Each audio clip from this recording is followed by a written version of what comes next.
আসসালামু আলাইকুম ওয়া রাহমাতুল্লাহি ওয়া বারাকাতুহু। নাহমাদুহু ওয়া নুসাল্লি ওয়া নুসাল্লিমু আলা রাসূলিহিল কারীম, আম্মা বাদ। সম্মানিত দেশবাসী, মুমিন ভাই ও বোনেরা, আজকে একটা অত্যন্ত গুরুত্বপূর্ণ জিনিসের ব্যাপারে আপনাদের সাথে শেয়ার করতে যাচ্ছি। ইতিমধ্যে আপনারা জানতে পেরেছেন, আমাদের দেশে এক গ্রুপ লোক বেরিয়েছে যারা ইসলামের নামে আহলে কোরআন বলে দাবি করে থাকে। তারা বলে আমরা আহলে কোরআন, আমরা কোরআন মানি, আমরা হাদিস মানি না। আসলে এই জাতীয় চিন্তা, এই জাতীয় বিশ্বাসভুক্ত যারা, তাদের ঈমান থাকে না। কেননা কুরআনুল কারীম নাজিল হয়েছে মুহাম্মদ রাসূলুল্লাহ সাল্লাল্লাহু আলাইহি ওয়াসাল্লামের উপরে। আমরা কোরআন মানি, এই কথাটা শুনতে অনেক ভালো লাগে, কোরআন চাই শুনতে ভালো লাগে, কিন্তু বাস্তবতা হলো হাদিস না মানলে, মুহাম্মদ রাসূলুল্লাহ সাল্লাল্লাহু আলাইহি ওয়াসাল্লামকে না মানলে আসলে কোরআনই মানা হয় না। আল্লাহ তাআলা কোরআনুল কারীমের অসংখ্য জায়গায় রসুল পাক সাল্লাল্লাহু আলাইহি ওয়াসাল্লামের অনুসরণ করতে বলেছেন। আল্লাহ তাআলা বলেছেন, আতিউল্লাহ ওয়া আতিউর রাসূল ওয়া উলিল আমরি মিনকুম। তোমরা আল্লাহকে অনুসরণ করো, আল্লাহ রসুলকে অনুসরণ করো, এবং তোমাদের উলিল আমর যারা আছে তাদের অনুসরণ করো। একইভাবে আল্লাহ তাআলা অন্য আয়াতের মধ্যে বলছেন, কুল ইন কুনতুম তুহিব্বুনাল্লাহ ফাত্তাবিউনি ইউহিব্বুকুমুল্লাহ। তোমরা যদি আল্লাহ তাআলাকে ভালোবাসতে চাও, তাহলে আমি মুহাম্মদুর রাসূলুল্লাহ সাল্লাল্লাহু আলাইহি ওয়াসাল্লামকে ভালোবাসো, ইউহিব্বুকুমুল্লাহ, তাহলে আল্লাহ তাআলা তোমাদেরকে ভালোবাসবে। এরকম আরও অসংখ্য আয়াত আছে যেখানে স্পষ্টভাবে বলা হয়েছে মুহাম্মদুর রাসূলুল্লাহকে মানা ঈমানের অন্যতম অংশ। আমরা কলেমায়ে শাহাদাতের মধ্যে কি পাই? আশহাদু আল্লা ইলাহা ইল্লাল্লাহু ওয়াহদাহু লা শারীকা লাহু ওয়া আশহাদু আন্না মুহাম্মাদান আবদুহু ওয়া রাসূলুহু। অর্থাৎ কলেমার শাহাদাতের দুইটা অংশ, একটা হলো আল্লাহ তাআলাকে ইলাহ হিসেবে মানা, আর একটা হলো মুহাম্মদুর রাসূলুল্লাহ সাল্লাল্লাহু আলাইহি ওয়াসাল্লামকে আল্লাহর রসুল হিসেবে বান্দা এবং রসুল হিসেবে মানা। তা আল্লাহ তাআলারকে ঈমান আনলে, সাথে মুহাম্মদুর রাসূলুল্লাহকে যদি কেউ ঈমান না আনে, কখনোই সে ঈমানদার হয় না। এটা পৃথিবীর সমস্ত হকপন্থী আলেম ওলাম ঐক্যমত। অথচ শুধুমাত্র ষড়যন্ত্র করে মুসলমানদেরকে বিভ্রান্ত করার জন্য এই কথা বলা হচ্ছে।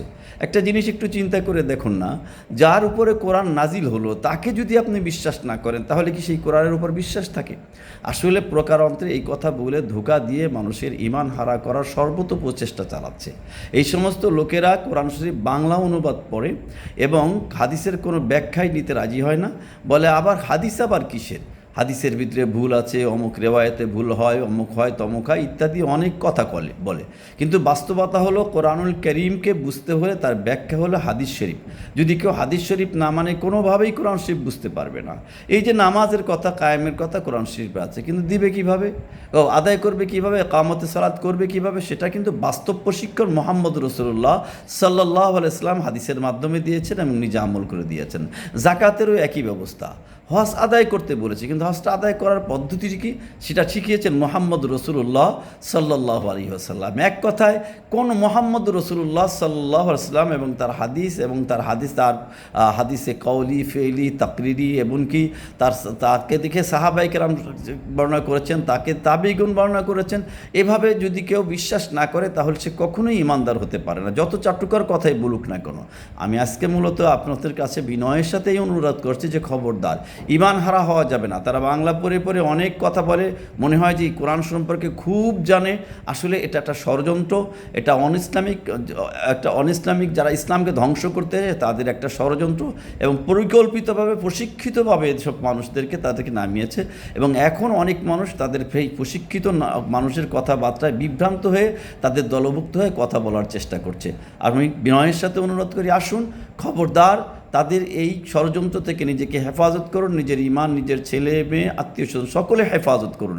দোয়া করুন আমাকে, যেন আমি, আমার পরিবার পরিজন, আমাদের শুভাকাঙ্ক্ষী মুরিদ মুতাআল্লিকিন সকলকে নিয়েই আল্লাহ তাআলার পথে ঈমানের পুক্তভাগে থাকতে পারি। এবং আপনাদের জন্য দোয়া করি এবং কামনা করি যে আপনি যে আসুক, আর কিছু না হলো, আপনাদের সাথে আমাদের সম্পর্ক, সকলের সাথে সম্পর্ক কমপক্ষে আমরা আল্লাহর বান্দা মুহাম্মদ রাসূলুল্লাহ সাল্লাল্লাহু আলাইহি ওয়াসাল্লামের উম্মত। এই সম্পর্কটুকু নিয়ে আসুন আমরা যেন আল্লাহকে এবং রাসূলুল্লাহ পাক সাল্লাল্লাহু আলাইহি ওয়াসাল্লামকে রাজি খুশি করে জান্নাত পর্যন্ত যাবে সেই তৌফিক দান করুন। আল্লাহ তাআলা সেই তৌফিক দান করুন, সেই প্রচেষ্টা চালিয়ে যাই।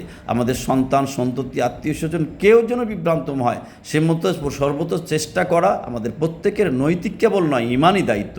আল্লাহ তাআলা আমাদের সকলকে হেফাজত করুন, তার পথে চলার তৌফিক দান করুক, দুনিয়া আখিরাতে বরকত দান করুন। আমিন।